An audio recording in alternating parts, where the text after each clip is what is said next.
নমস্কার, ভারত টিভিতে আপনাদের স্বাগত। এই মুহূর্তে আমি রয়েছি উৎপল।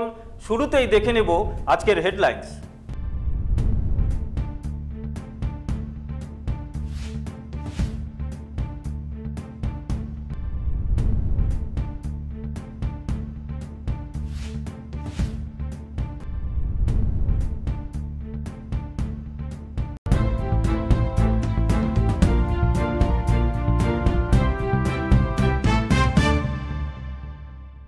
প্রথমেই নজর রাখতে হচ্ছে অমিত শাহর সফরের দিকে।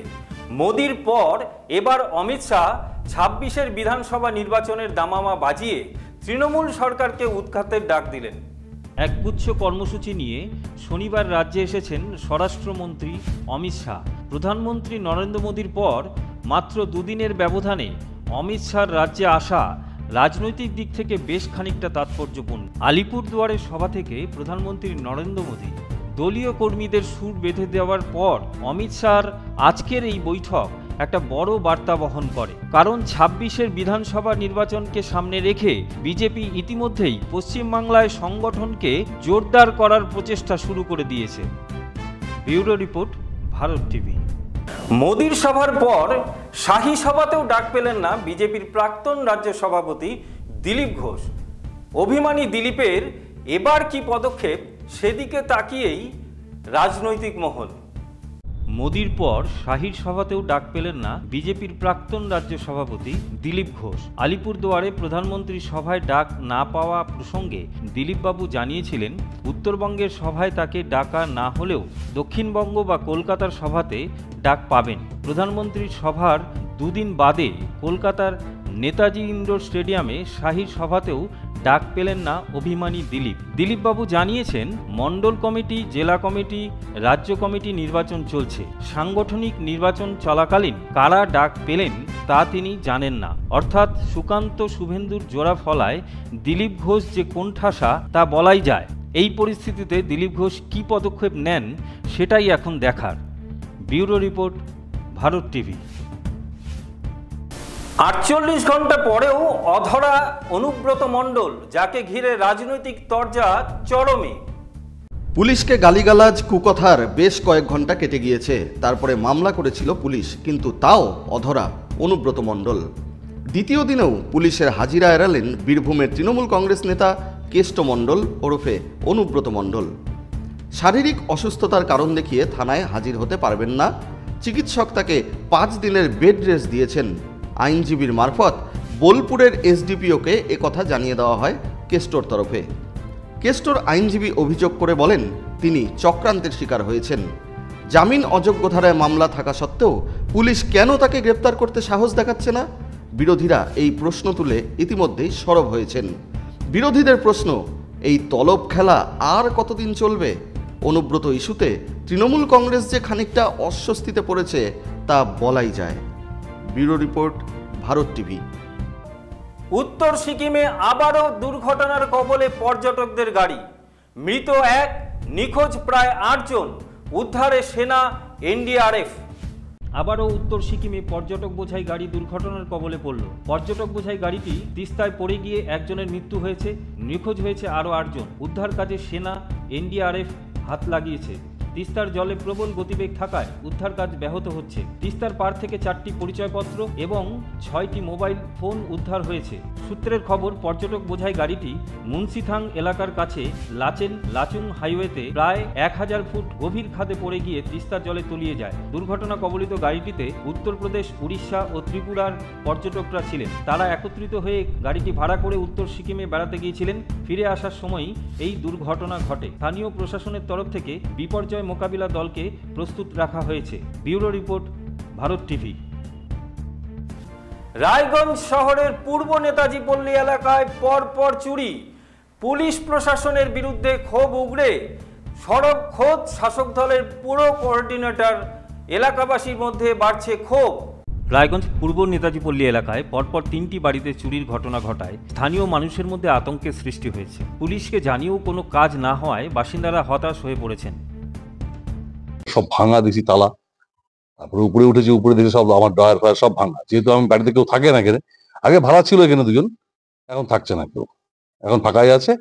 সেই অবর্তমানে এখন তারা কে কে এসছে তা বলতে পারছি না, সব লকার টাকা সব ভাঙা আছে, ভেঙে মোটামুটি এই জিনিসপত্রের মধ্যে গিয়েছে শুধু আমাদের টাকা, ডিনার সেট নিয়েছে, আর কিছু নেয়নি। জিনিসপত্র সবই ভেঙে গেছে, আমার ঘরের তালা ভেঙে গেছে, ভেঙেছে, কয়জন সে বুঝতে পারছে, শুধু একটা না যন্ত্রপাতির সঙ্গে ভালোই ছিল, তাহলে সম্ভব না। এবং তালা ভাঙার সঙ্গে যে কলাক্সিবল এগুলো ছিল সেই লকগুলোও ভেঙেছে, তাতে ওদের সঙ্গে শক্তিশালী কিছু যন্ত্রপাতি ছিল।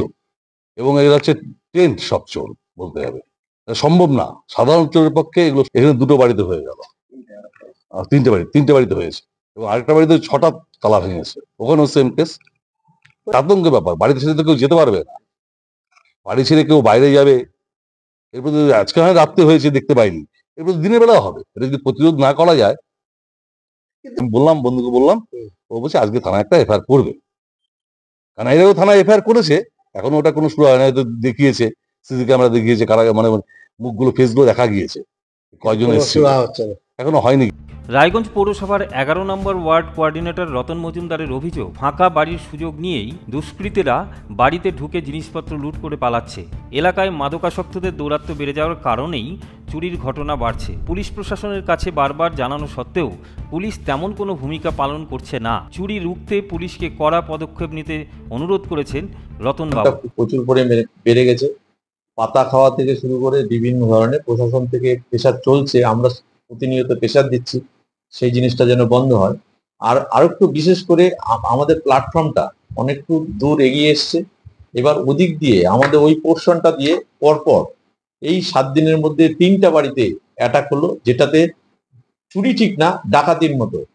যেই বাড়িতে লোক থাকছে না জানতে পেয়ে রিপোর্ট নিয়ে একদম ভিতরে তালা ভেঙে যত আলমারি থেকে শুরু করে খাটের লকার পর্যন্ত ভেঙে টেঙে সবকিছু সার্চ করে নিয়ে ওরা যা পাচ্ছে সব নিয়ে চলে যাচ্ছে। একটা বাড়িতে যেমন ওরা গিয়েছিল আর কি একটা অকেশনে অ্যাটেন্ড করতে, 3 দিন ছিল না, বর্ষার দিন, রাত্রেবেলা ঢুকেছিল, ঢুকে তো পরের দিন আমরা দেখতে পেলাম প্রশাসন থেকেও এসেছিল, সব লন্ডভন্ড করে নিয়ে গেছে। তারপরে আরেকটা স্টেপ নিয়েছিল গলিতে, সেটা আমরা পুলিশ প্রশাসনের কাছে সিসি ক্যামেরায় দিয়েছিলাম, রিপোর্ট পেয়ে দিয়েছি। কালকে আমরা আরেকটা বাড়িতে, পার্শ্ববর্তী আরেকটা বাড়িতে, অজিত প্রামাণিকের বাড়িতে সেই ঘটনাটাই ঘটেছে।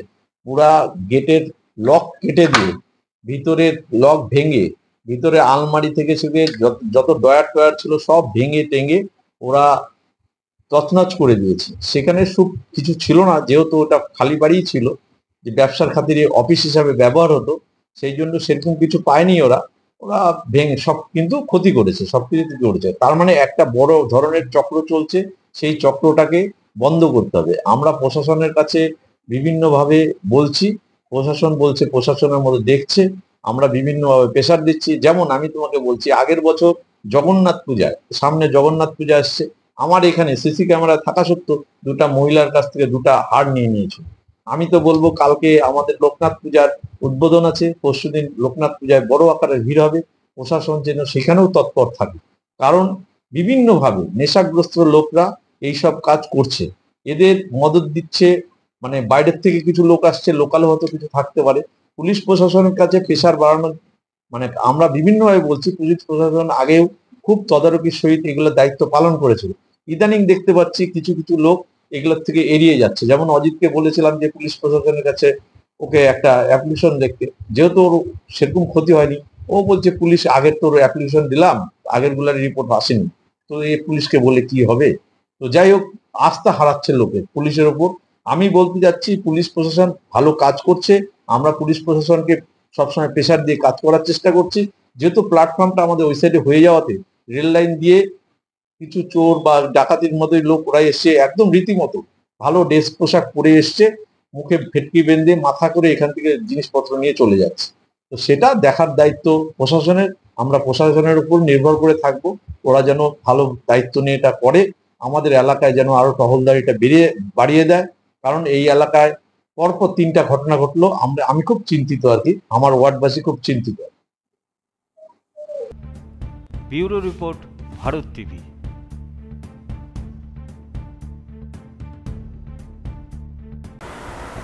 অবশেষে খাঁচাবন্দি হলো স্ত্রী চিতাবাঘ, স্বস্তি ডুয়ার্সের হলদিবাড়ি চা বাগান এলাকায়। বন দপ্তরের পাতা খাঁচায় বন্দী হলো একটি পূর্ণবয়স্ক স্ত্রী চিতাবাঘ। ডুয়ার্সের হলদিবাড়ি চা বাগানে বন্দী হয় চিতাবাঘটি। বেশ কিছুদিন যাবৎ চিতাবাঘের অত্যাচারে অতিষ্ঠ হয়ে পড়েছিলেন স্থানীয় বাসিন্দারা।